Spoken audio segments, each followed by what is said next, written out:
Hello and welcome back to another episode of Critical Reactions with your host, Bryan.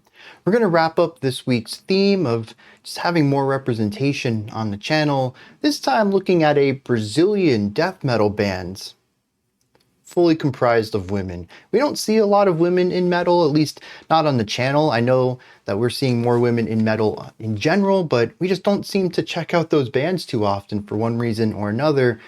We're going to be looking at some Nervosa today, though. The song is called Crawling for Your Pride, coming off of their Slave Machine album that was just released a couple of weeks ago. Let's dive in, see what Nervosa is bringing to the table today.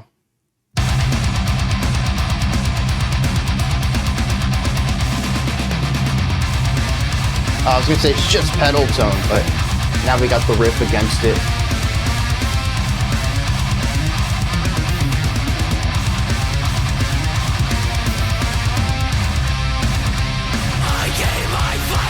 Okay, so the intro was a 9, but now we're in 4.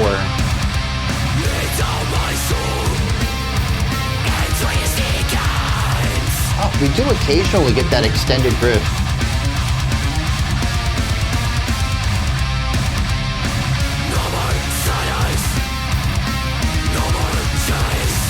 Yeah.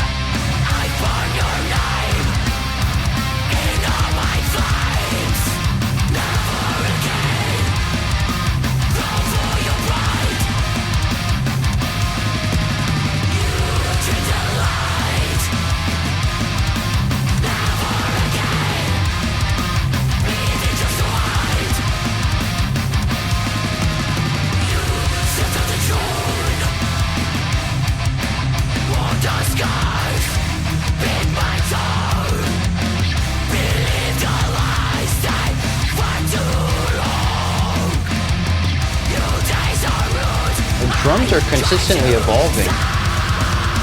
Every 4 bars or so, we explore a different time feel.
Chugging away here.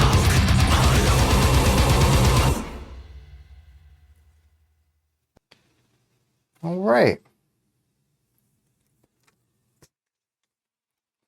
Fairly traditional, fairly straightforward with the death metal sounds. Not a lot of flourish to this, certainly not a progressive track, but it does do some really neat things that I think are worth bringing up too. And the first I want to talk about is just the time. First of all is time's signature. I found this really interesting. The opening section of this track alternated between 4 and 5. It kind of threw me off for a little bit until I picked up on it, and funny enough, about the time I realized, oh, we're a 9, they shifted away from that. Because we were no longer looking at a 2-bar idea, but we began looking at a 4-bar idea. So instead of alternating 4 and 2, 4 and 5, we begin alternating 4, 4, 4, 5. And there is the 1 beat extension at the end of the larger phrase rather than the shorter one. This was really interesting because I hear 2 bars, they're both 4. I figure, okay, we're done with that 9 stuff. We're sticking with the traditional 4/4 sound. And then we don't. Threw me off for a little bit until I figured that one out. So, I mean, that's kind of nice. A little bit of rhythmic disorientation there at the beginning of this track. And what I really enjoy about this is that once I caught on to what they were doing, I kind of figured that was enough. We infrequently came back to this 1-beat extension. It dominated the beginning of the track and was less present towards the middle, and we saw it a little bit towards the end there. But I think that was more of just bringing the song full circle because we end on that same pedal tone riff that we kicked the song off of. So it does become cyclical in that manner. And I think that bringing us back, or bringing that 5-beat idea back, that 1-beat extension towards the end of the track, sort of makes sense to help veer back into the beginning ideas. So that was kind of neat.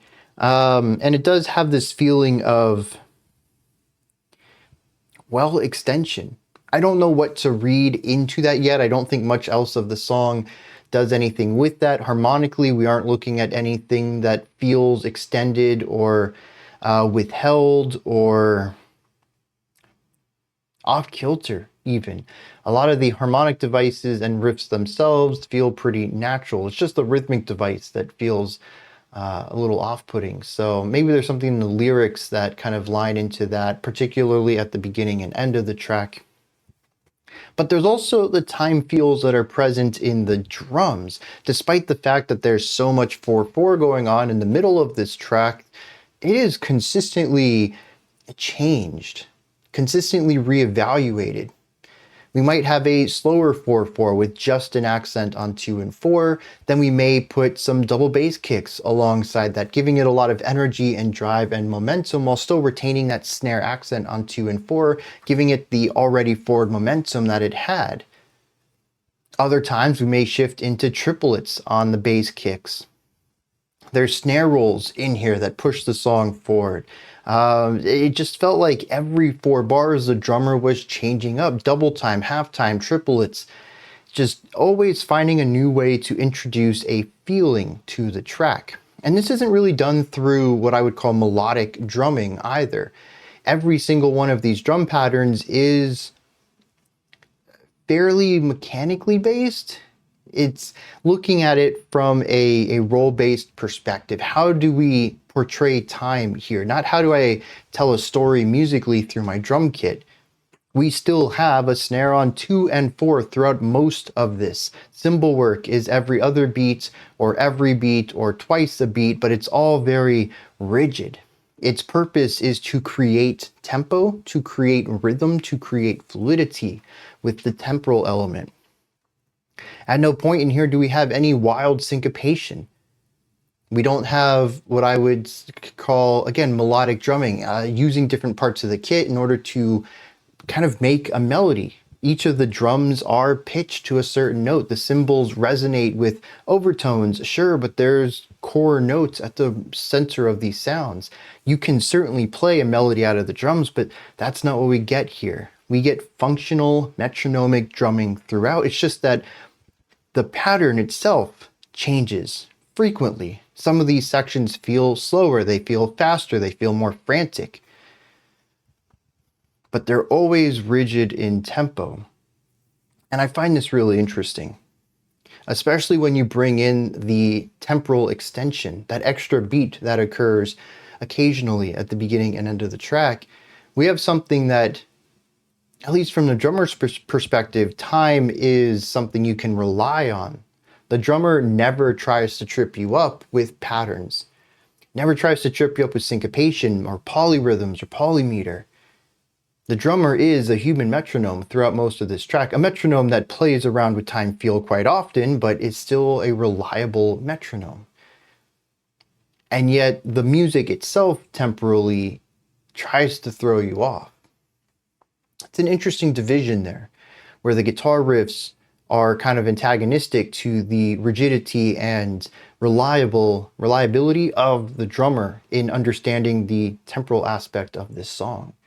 They're almost, I mean, the drummer is also in on the extra beat extension, sure, but I don't feel like they lead it. It feels like it is melodically driven. We have that extra beat because the guitarists need it, not because the drummer needs it. The drummer just happens to play through it because the song is or has those extra beat extensions. So it almost feels antagonistic between the guitar and the drums. What doesn't feel antagonistic though is the vocals. Well, I mean, like, they are aggressive. I guess in a sense they're a little antagonistic to me as the listener. These are metal growls and metal harshes, and they're always going to feel rather aggressive to me. But we have multiple vocals on here. I don't know if it's multiple vocalists, but we do have a higher harsh and a lower harsh. They are perfectly in time with each other. They always sing the same thing. We just have that nice texture stack, getting the rumbliness of the lower with some of the grittiness of the higher, and they sound really great together. They also cover a lot of space as the lower growl is more centered and the higher false chord is pushed out to the sides. And so it allows it to cover space, which I think works really well in this case. If you take, I don't know, like alternative metal, metalcore, or even post-metal, you look at the ways the guitar tones are crafted in those genres, they are huge. They take up so much space. A lot of this is due to the fact that these are more atmospheric-based musics, and the guitars tend to play less moving ideas and focus more on chords and atmosphere. So they're allowed to fill space because they're not doing as dexterous ideas. For something like this, particularly the opening riff, which is just pedal tones, if you had really large sounds with a lot of reverb on them and a lot of distortion and amplification, that riff is going to get really muddy. You really need something thinner that takes up less space so you can have all those attacks back to back without them overlapping too much. And so since you have these thinner guitars on this track, you need something to get larger. The bass does a little bit of that. It's a decent sized bass, but the bass line tends to follow along with the guitars, which are constant eighth notes through a lot of this. Can't really make that too large, and the drums are drums.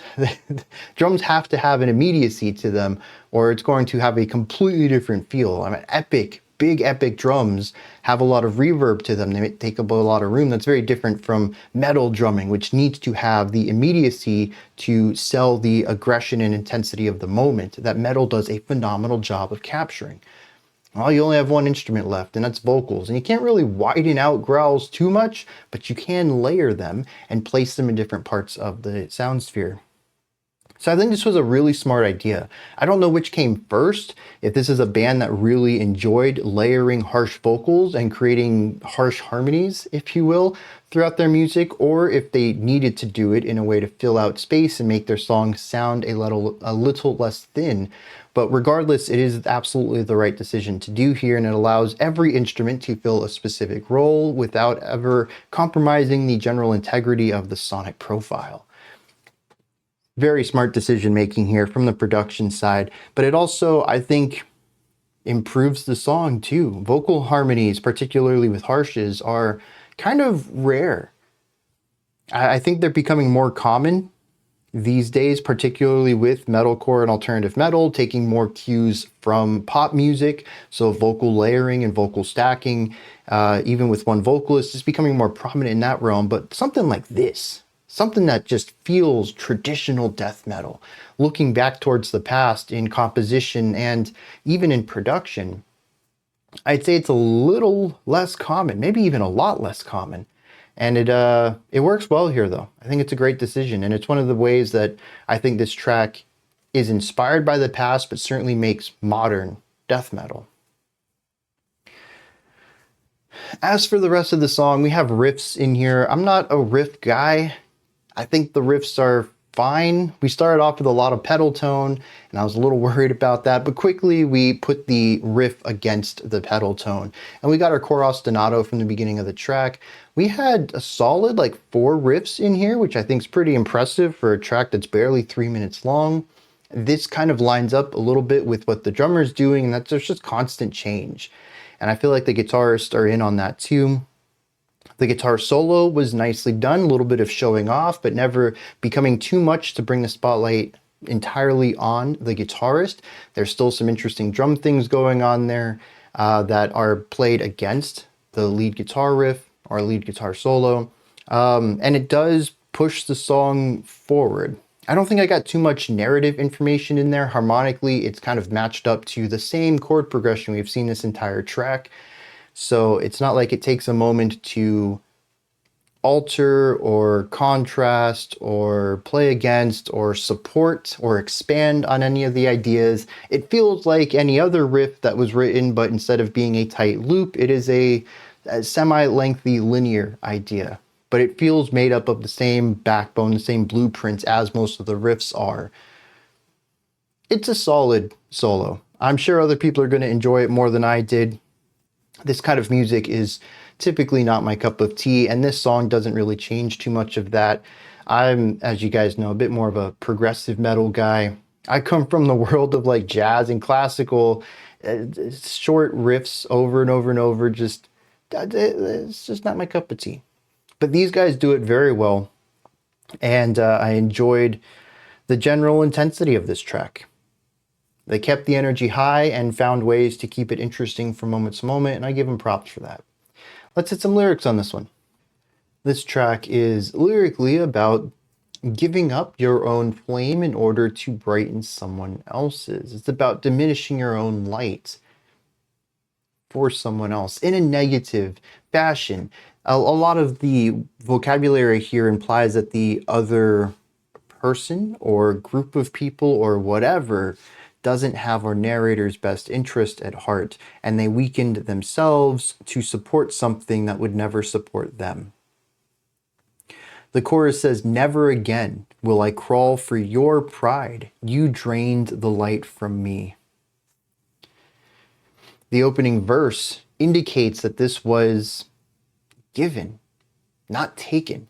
It says, "I gave my fire and I gave my name. I laid down my soul in your twisted games, but now no more silence and no more chains." Verse 2 continues this. It says, "I wore the scars and bit my tongue. I believed the lies and stayed for far too long." I could have been supporting myself. I could have been enriching myself. I could have been setting up a platform for myself to jump into better things in my life. But instead, I dedicated so much of my own time, my own resources to you. And now I see that I never should have done that in the first place. We never really get clarification as to what this other is, whether it is a person or an idea. But I think the lines, "I bit my tongue and believed the lies," definitely indicates that they were not trustworthy. And again, didn't have the best interest of our narrator in mind. And that's the entire song. What I find really interesting about this is actually the lyrical structure. I talked about in the music how between the drums and the guitars, there's just constant change happening, which I think is pretty cool in the concept of the lyrics themselves, which is about growth of the self now that you're no longer diminishing your own light in support of something else. The song is in constant growth too, consistently changing, but it does come back to the intro at the end, which is just a flat pedal tone. So all that growth led to nothing. This could be completely separate. The music came first, the lyrics came later, they just smashed them together. They needed a song to put the lyrics on, but I do find that the musical themes, in this case, kind of subvert and distract from the lyrical themes. I would have liked to see music that had stayed evolved and actually found a peak rather than just returning back to the opening. But I also, from my perspective, I've already said I'm not too big of a fan of that pedal tone intro. Pedal tone notes just, they don't really get me. Even in my own favorite genre in the rock and metal sphere, which is post-hardcore, breakdowns are very common and they're my least favorite part of that. It's something I deal with despite my love for the rest of the way the genre sounds. And so my own biases may be coming into this. Maybe other people really find that pedal tone riff at the end to be a peak way to wrap things up. Maybe they get a lot of energy out of that in a way that I don't. But I still think that the general idea of this song is growth and to move away from where you were at one point in time due to new information you have gained. And the song doesn't do that. It's cyclical and ends where it started. Everything that it grew into, it reverted back from. I had already talked about how this is kind of bell curve style, where we would start from one idea, get more complex, and then come back to the pedal tone, come back to that note extension, which again, we don't really have much of that in the lyrical side either. This feeling of being extended, of out of place. I suppose we could probably stretch some of the lyrical ideas here about realizing that something's off and making a change to not support this other thing, but to support yourself instead. And so you recognize that something's not right here. Maybe as verse 2 said, you recognize that the lies you believed prior are in fact lies and not things that you should believe. But I do feel like I'm kind of stretching things to make the music fit to the lyrics, because these ideas aren't ones I necessarily felt specifically in the music. And part of that does come down to the harmonic side of things too. Maybe other people feel something different in this track, but to me, given the vagueness of a lot of the pentatonic ideas in it, it just kind of feels generally metal. It has that aggression that I expect from death metal, but there really isn't too many emotional ideas coming through the chord progressions in this track. And with a static focus on chord progression, we don't have any change throughout any of this. There's just not a lot of information to glean from that. It's just metallically angry, which I get, dude. People really love this sound. But as far as injecting storytelling into the music, I'm walking away from this one not really understanding too much of why these lyrics are paired with this music in the first place. Other than the fact that the lyrics are angry and the music is angry, and metal does a really good job of unifying that theme.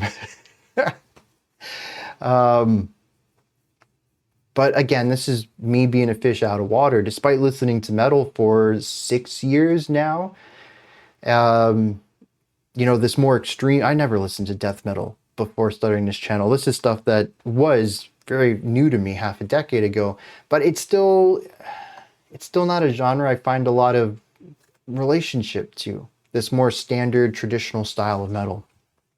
So it could be, again, my biases bleeding into my ability to read this. So if anyone else has a different read on this, let me know. You have a different perspective on how this music works. Maybe it tells you something that I didn't pick up. Let me know.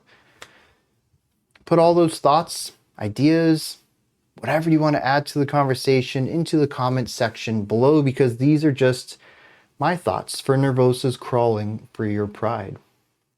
Above the comment section in the description box is a link to Linktree. It'll take you here. You can find links to my music, ways to support the channel, a link to the Discord server, and so much more. Above that, if you could, like, subscribe, and ring the bell. I greatly appreciate all three of those. That wraps it up for today. I'll be back tomorrow, though, 5 p.m. Eastern Standard Time, 10 p.m., 9 p.m. UTC, as usual.